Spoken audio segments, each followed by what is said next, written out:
दोस्तों, जिन लोगों ने जीवन में सफलता पाई है, मंजिल हासिल की है, उनका कहना है कि हार्डवर्क और कंसिस्टेंसी दो ऐसे हथियार हैं जो एक ना एक दिन आपको आपकी मंजिल तक पहुंचा ही देते हैं। लेकिन इस कंसिस्टेंसी को मेंटेन रखने के लिए ज़रूरी होता है डिसिप्लिन का होना, अनुशासन का होना। इसीलिए दोस्तों, बहाने आपके आज को आसान बनाते हैं लेकिन आने वाले कल को कठिन बना देते हैं। वहीं अनुशासन आपके आज को कठिन बनाता है लेकिन आपके आने वाले कल को आसान बना देता है। इसीलिए अब चॉइस आपकी है कि आप किसके साथ है। Hello everyone, my name is Shivika and I am studying in class 10th। आज के इस वीडियो में हम सीबीएसई क्लास 10th मैथमेटिक्स के चैप्टर 8 इंट्रोडक्शन टू ट्रिग्नोमेट्री की जो एक्सरसाइज 8.1 है अकॉर्डिंग टू न्यू सिलेबस, उसके 9th क्वेश्चन को सॉल्व करेंगे। इससे पहले हम क्वेश्चन 1 2 3 4 5 6 7 8 को सॉल्व कर चुके हैं।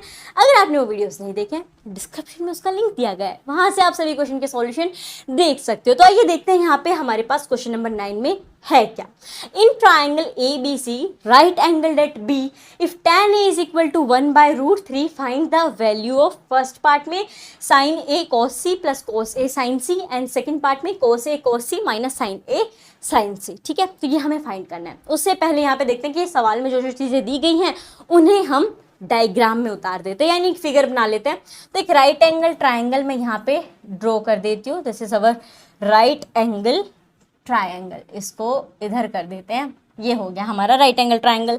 हमें क्या कहा गया है कि इसका नाम है ट्राइंगल ABC और B के ऊपर वो राइट एंगल है, यानी 90 डिग्री का एंगल कहाँ पे बन रहा है, B के ऊपर। तो यहाँ पे ये सारी चीज़ें हम लिख देंगे कि B के ऊपर हमारा एंगल बनेगा। तो ये हो गया एंगल ABC, B पे बनेगा 90 डिग्री का एंगल। ठीक है, और हमें क्या दिया गया है, हमें दिया गया है that tan A is equals to 1/√3, 1/√3। तो इसे मैं यहाँ पे लिख दूंगी 1/√3।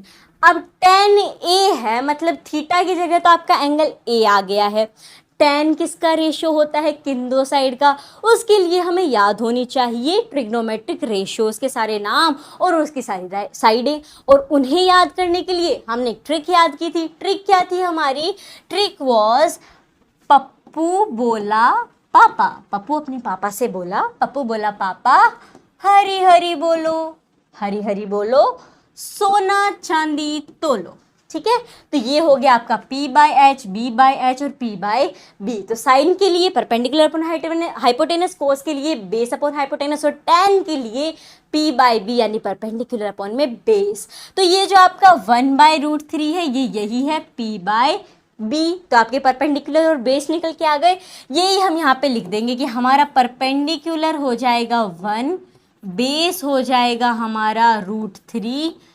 अब ये सारी चीज़ें हमें यहाँ पे ट्राइंगल में भी लिख देनी है। अब आप सोचोगे कि कौन सा परपेंडिकुलर और कौन सा यहाँ पे बेस होगा। तो देखो हमें क्या गिवन है, tan A, मतलब एंगल A से हम देखेंगे तो एंगल A के अपोजिट वाली साइड ये CB, तो ये हो जाएगा आपका परपेंडिकुलर 1 और AB आपके बन जाएगा बेस, क्योंकि ये इसका पड़ोसी वाली साइड है AB एंगल A के, तो इसीलिए बन गई। और 90 डिग्री के अपोजिट में हाइपोटेनस। अब हमारे लिए क्या ज़रूरी है, हमारे लिए ये ज़रूरी है जानना कि ये हाइपोटेनस की लेंथ क्या होगी, यानी ये 1 आ गया, ये √3 आ गया। अब हमें पता करना है H यानी हाइपोटेनस। ये तीनों होना हमारे पास ज़रूरी है, तीनों साइड होंगे तभी तो हम ये साइन वगैरह के अंदर लगा पाएंगे। साइन में तो हाइपोटेनस की ज़रूरत पड़ती है, कॉस में भी पड़ती है, तो इसीलिए हाइपोटेनस निकालेंगे। अब वो हम कैसे निकालेंगे, by using Pythagoras theorem, by Pythagoras theorem. Pythagoras theorem क्या बोलती है, वो बोलती है कि भैया हाइपोटेनस का स्क्वायर बराबर हो जाएगा परपेंडिकुलर के स्क्वायर प्लस में बेस के स्क्वायर के। तो सेम चीज़ हम यहाँ पे लगा देंगे। पर यहाँ पे हमारा हाइपोटेनस है AC, तो AC का स्क्वायर इक्वल होगा AB के स्क्वायर में प्लस में BC का स्क्वायर। सो ये यहाँ पे मैं लिख देती हूँ, AC का स्क्वायर इक्वल हो जाएगा AB का स्क्वायर प्लस में BC का स्क्वायर। AC हम निकाल ही रहे हैं, ठीक है। सो AB आपका कितना है, √3, इट मीन्स √3 का स्क्वायर प्लस में 1 का स्क्वायर यहाँ पे आ जाएगा। सो AC इक्वल्स टू √3 का स्क्वायर क्या होगा, स्क्वायर से आपका रूट ही हट जाएगा, तो ये बच जाएगा ओनली 3 प्लस में 1 1 का स्क्वायर 1 ही होता है। अब आप देखोगे कि ये आ गया आपका AC² इक्वल्स टू 3 + 1 4। अब हमें तो खाली ज़रूरत AC की है, स्क्वायर तो बेफालतू में चला आ रहा है, तो इसका क्या करें, इसे हटाना पड़ेगा। हटाने के लिए क्या करेंगे, दोनों साइड हम रूट कर देंगे, तो स्क्वायर से यहाँ पे रूट हट जाएगा इसका, और ये बच गया आपका AC√4। अब देखो क्या हम 4 को रूट में से निकाल सकते हैं? जी हाँ, बिल्कुल निकाल सकते हो। क्यों, 2 2 सा 4 होता है, 2 का पेयर बन गया, तो ये बाहर आ जाएगा। AC आपका निकल के आ गया 2, इट मीन्स हमारा हाइपोटेनस कितना हो जाएगा, 2 हो जाएगा। तो मैं यहाँ पे इसे लिख दूंगी 2। अब आपके पास तीनों साइड बेस है, परपेंडिकुलर है, हाइपोटेनस है, तीनों की तीनों साइड निकल के आ गई हैं। Now we can easily solve our first and second part. अब कैसे सॉल्व करेंगे, सोचो। हमारे पास जो भी दिया गया है वहाँ पे उनकी वैल्यूज़ लगा देंगे। वैल्यूज़ लगाने के लिए हमें याद होना चाहिए कि भैया ये जो साइन थीटा होता है ये किन दो साइड का रेशो है, कोस थीटा जो होता है ये किन दो साइड का रेशो है, और उसी के लिए यही सेम ट्रिक हमारी यहाँ पे काम देगी। कौन सी वाली, पप्पू बोला पापा हरी हरी बोलो, सोना चांदी तोलो। सो चलो यहाँ पे शुरू करते हैं। फर्स्ट पार्ट हमारा है साइन A कोस C। यहाँ पे मैं लिख रही हूँ, ये कह रहा है sine A cos C plus करना है आपको कोस A साइन C। चलो ठीक है, पहले फर्स्ट पार्ट को करेंगे, उसके बाद सेकंड पार्ट पे आएंगे।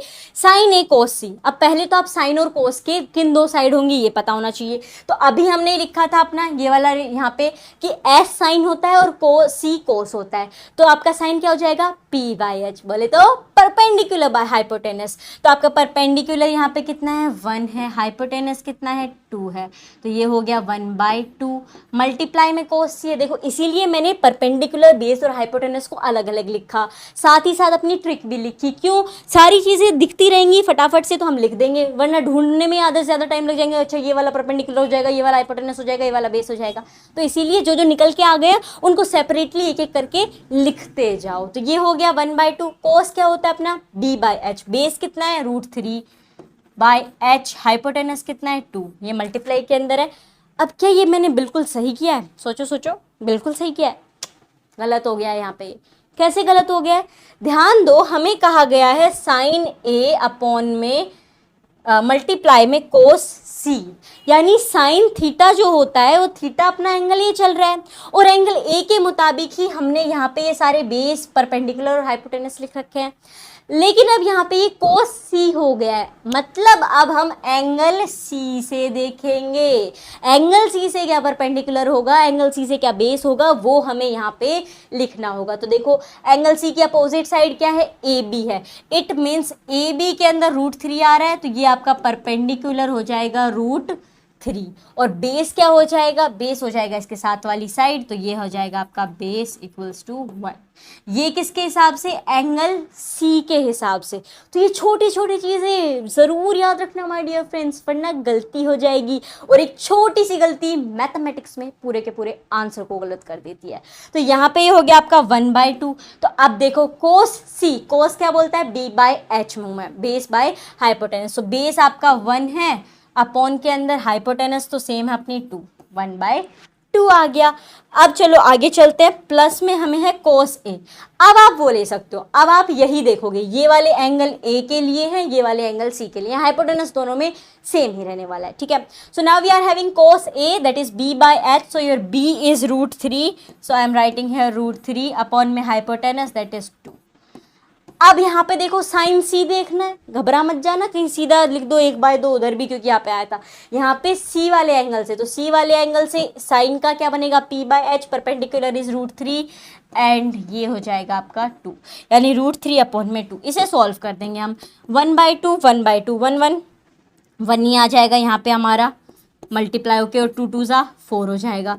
प्लस में √3 से √3 मल्टीप्लाई कर दो, √3 के अंदर दो 3 बन गए रूट के अंदर, तो बाहर आ जाएंगे, तो ये बन जाएगा आपका यहाँ पे 3, और यहाँ पे आ जाएगा अपॉन में 2 2 ज़ा 4 which is equals to 4/4। 4/4 is equals to 1। ये आ गया इसका आंसर। जी हाँ, यही आंसर होगा। देखो कितनी जल्दी निकल के आ गया। जस्ट आपको क्या याद होने चाहिए थे, ट्रिग्नोमेट्रिक रेशियो। ट्रिग्नोमेट्रिक रेशियो याद होने के लिए क्या चाहिए हमारा, पप्पू बोले पापा हरी हरी बोलो, सोना चांदी तोलो, और इससे ये हमने आंसर निकाल दिया। अब हम बढ़ते हैं सेकंड पार्ट की तरफ। तो सेकंड पार्ट में हमारे पास क्या गिवन है, सेकंड पार्ट में हमें दिया गया है, यहाँ पे मैं लिख देती हूँ कोस ए कोस सी माइनस साइन ए साइन सी। ठीक है, अब देखो इसमें आपको थोड़ा ज़्यादा मेहनत करने की ज़रूरत नहीं पड़ेगी, जैसे हमने फर्स्ट में की थी। यहाँ पे आपको बस ध्यान देना है कि आपने साइन ए की क्या वैल्यू डाली थी और उसी में से आप डाल सकते हो, या फिर चाहो तो पूरा देखना चाहो तो वो भी कर सकते हो। तो ये जल्दी सोल्व होगा अगर मैंने जो ऊपर डाले थे वो मैं सही तरीके से यहाँ पे पुट कर दूँ तो। कोस ए की बात हो रही है, कोस ए अपना कितना आया था √3/2, तो ये आ जाएगा √3/2। उसके बाद कोस सी की बात हो रही है, कोस सी कहाँ पे, यहाँ पे, ये आया था कितना 1/2, तो ये मैंने 1/2 कर दिया।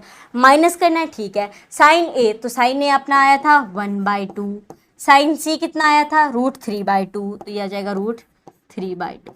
इस पूरे के पूरे को अब हम फटाफट से सॉल्व कर देंगे और हमारे इस दूसरे वाले का भी आंसर निकल के आ जाएगा। तो ये हो जाएगा √3 को मल्टीप्लाई करो 1 से, तो आपके पास √3 आने वाला है, 2 2 4 हो जाएगा। ठीक है, जैसे 1 को 1 से मल्टीप्लाई किया 1 आया, √3 को 1 से मल्टीप्लाई करोगे तो 1√3 आ जाएगा। अपॉन में 2 2 4 हो जाएगा, माइनस यहाँ पे भी सेम चीज़ है, √3 अपॉन में 4। आंसर क्या आएगा, √3 में से √3 घटा दो, आपके पास 0 बच जाएगा। ये आ गया आपका यहाँ पे आंसर। तो पहले वाले का आंसर क्या था 1, दूसरे वाले का आंसर क्या आया है 0, और यहाँ पे आपका क्वेश्चन नंबर 9 हो गया है सोल्व। जी हाँ, बहुत ही इजी क्वेश्चन था।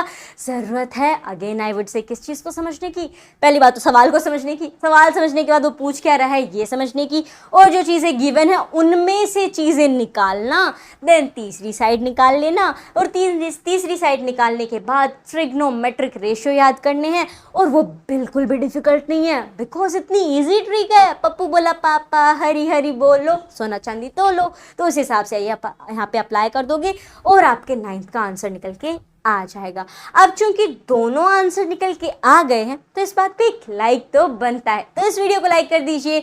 We will meet in the next video, till then take care, bye bye.